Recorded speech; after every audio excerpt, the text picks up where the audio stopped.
Welcome back to the Human Project. In this series, I want to expand and deepen our understanding of Marxism beyond seeing it as just an economic theory that came about in the 19th century, even though as an economic theory, it's far superior to anything else that's trying to explain what's going on today. Even though actually, I don't know if anybody's trying to explain what's going on today politically and economically other than Marxists. Well, I guess they are, but I just don't know about them. But Marxism is much more.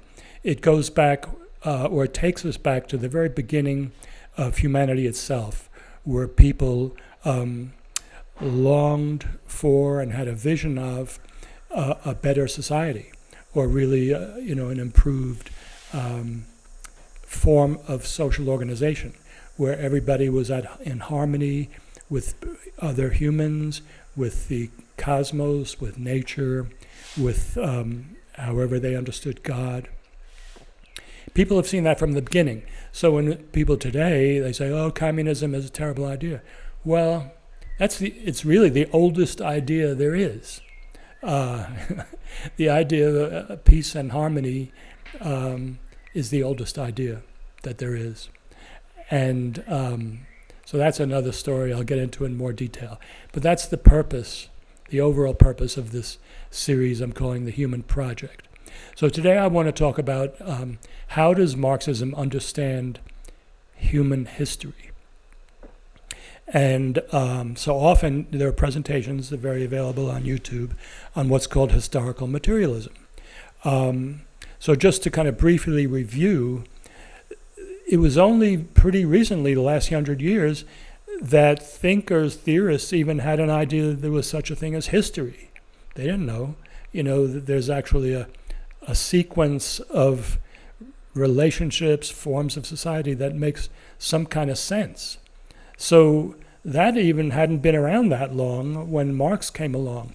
Marx was very influenced by Darwin. He liked the idea of evolution. And so he wanted to see that human societies had evolved as well. So when theorists, philosophers tried to explain history and its, how it changes, they always explained it in terms of ideas. This idea, that idea. It was all in the head because they were intellectuals who lived in their heads. So that's how they understood things.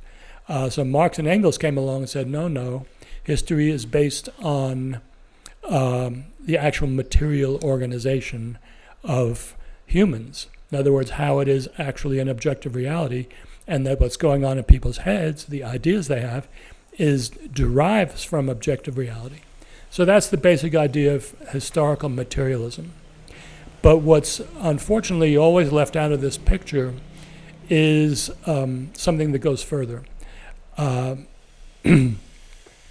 first of all, it's what we call historical materialism is an application of dialectics to the study of history.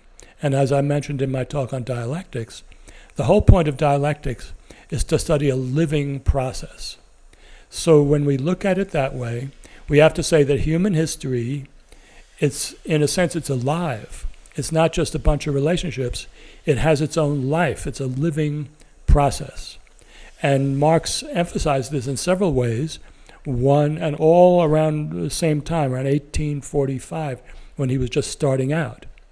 In one place, he said, it was in the Theses on Feuerbach, he said, the human essence is not something that just exists as an abstraction within us, but it's in the societal relations, the ensemble of societal relations. And what he meant by societal, and I use the word societal instead of social, I'll get into that another time, was what we've called the relations of production. How people enter into relations as they begin to produce. So this is so if you say, well, this is, so the human essence, this is what makes us human. This is where humanness comes from. So philosophers before that tended to see what makes us human is, well, we have this special relationship with God or something like that. And theorists today also various ideas of what makes us human. But for Marx and Engels, what makes us human was that we produce, and as we produce, we have relations that are defined.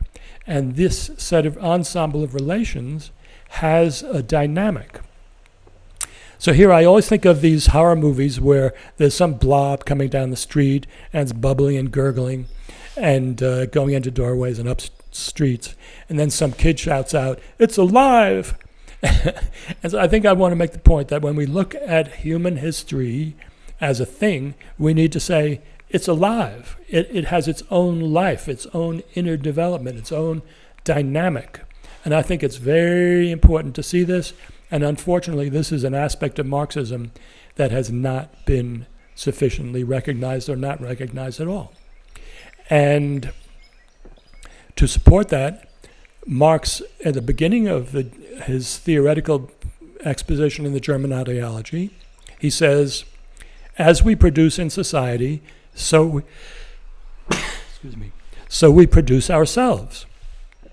Now, what does that mean? Well, first of all, he repeats it in the beginning of the Grundrisse, his theoretical, his first major theoretical effort,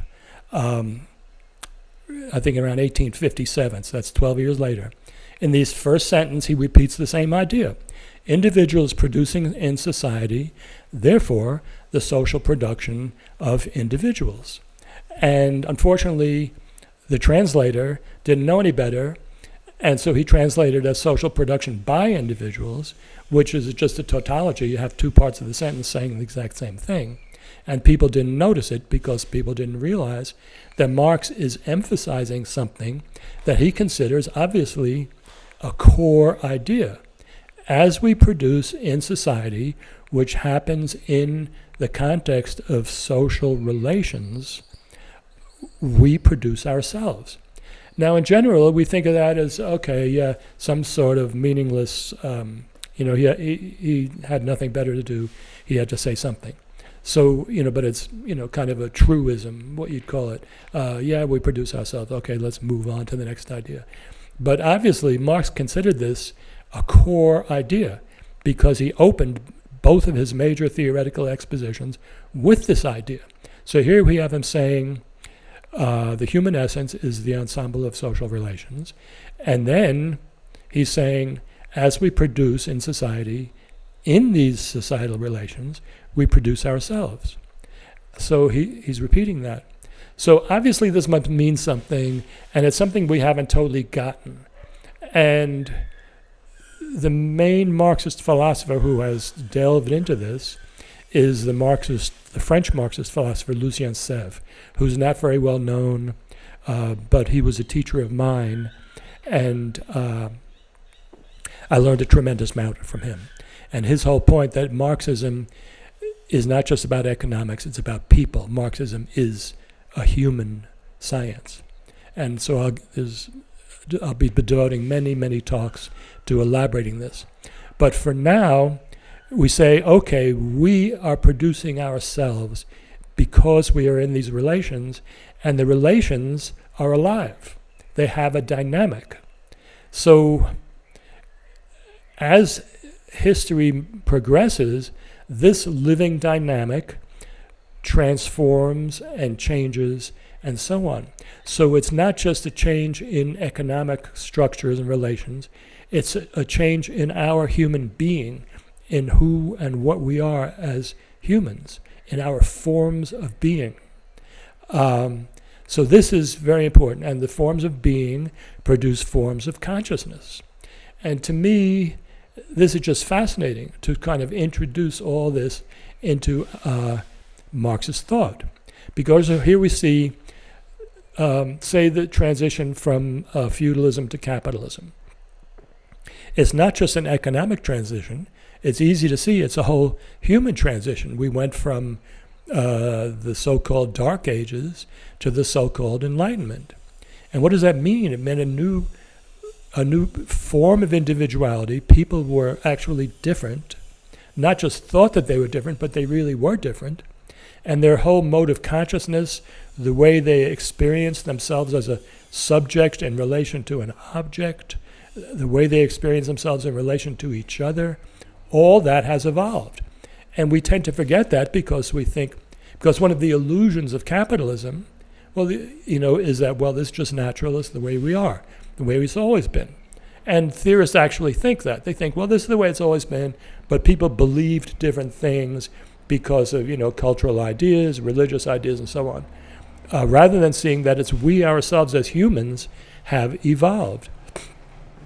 So a really interesting aspect of that I just want to mention for today is the change in the way of understanding things.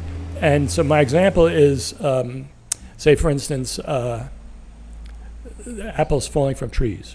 So we always learn, well, one day Isaac Newton woke up and say, hey, why do apples fall from trees? There's this thing called gravity, that gravity makes apples fall from trees. And prior to that, I don't know, what did people think? I mean, obviously apples always had been falling from trees. So what were people thinking? Did they wonder? Were they sitting around for thousands of years saying, gosh, I wonder why apples fall from trees? And then finally Newton comes along and says, well, because there's this thing called gravity, it's a natural law. Then, of course, there's a few hundred years of debate. Well, did God design? See, first they thought, well, things are happening because God's making them happen, and we don't really need to question it. It's just whatever God's doing. That's why apples are falling from trees and everything else is happening. But then Isaac Newton said, no, there are natural laws. It's not just God. But then it's like, well, okay, God wrote the natural laws, and he doesn't have to hang around all the time to make it happen in each instance, because once he wrote the law, he can go off, do other things, write other laws, and the apples will fall by themselves. So, there's a whole evolution of how people conceive of things and understand things. Well, to me, this is really fascinating to think about, because you think, well, what don't we understand today? What about our thinking today? Is this like the final phase of human thought? Or there are all kinds of things that we can't understand or haven't even thought about? So in 1300, people might not have been saying, gosh, I wonder why boats float. Because they knew how boats floated. There's some God underneath there holding it up, running along, and that's it. We don't really have to think about it. And same thing with apples and so on. Not to mention the second law of thermodynamics and so on. So the idea that we are thinking subjects able to comprehend the object world, that evolved. It came into being. And so what's interesting to me is, where are we at now? What haven't we thought? What haven't we even thought to ask? It's just a fascinating thing. So there's all these things that, just like in the Dark Ages, people just didn't see it, didn't think about it. What are we not seeing and what not thinking about today? I think it's a fascinating question. But we can start pushing ourselves and to see, what is it? So to me, one example, for instance, is what they call the unified field theory. So I think theoretical physicists, as far as I know, are still saying we don't have a unified field theory in which the macrocosm and the microcosm can be understood as one thing. And so recently, Michio Kaku, theoretical physicist who writes for popular consumption, wrote something I think called the God principle, where he spells this out. We still don't have it. String theory, for those of you who follow this stuff, tried to overcome this and to understand matter and motion all in one concept, but it's now admitted that didn't work. So okay, insofar as we're even asking this question at all, why can't we think it? Why can't we have a unified field theory? And I think it's the same reason as in 1400 they couldn't have a theory of gravity. It just, people hadn't evolved to the point where that was possible. So now we've evolved to the point where we can think about our own evolution, whereas in 1400 they weren't thinking about that. So we can start theorizing, well, how do we need to evolve in order to have a unified field theory?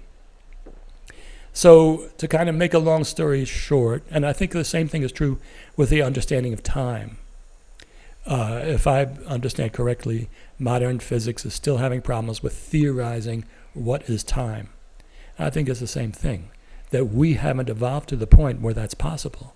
So we can start thinking of, well, now that we know that we produce ourselves, we can think, well, what does that mean? We produce our forms of consciousness, our forms of being. So maybe we need another form of consciousness and another form of being in order to solve the next phase of scientific questions, or the next phase of knowledge. Anyway, maybe that's enough for today. I just wanted to introduce this general idea. But obviously there's much more detail to be gone into. This transition from feudalism to capitalism as a transition of forms of being, transition of forms of knowledge, is really fascinating. So we'll get into all that in much more detail at another time.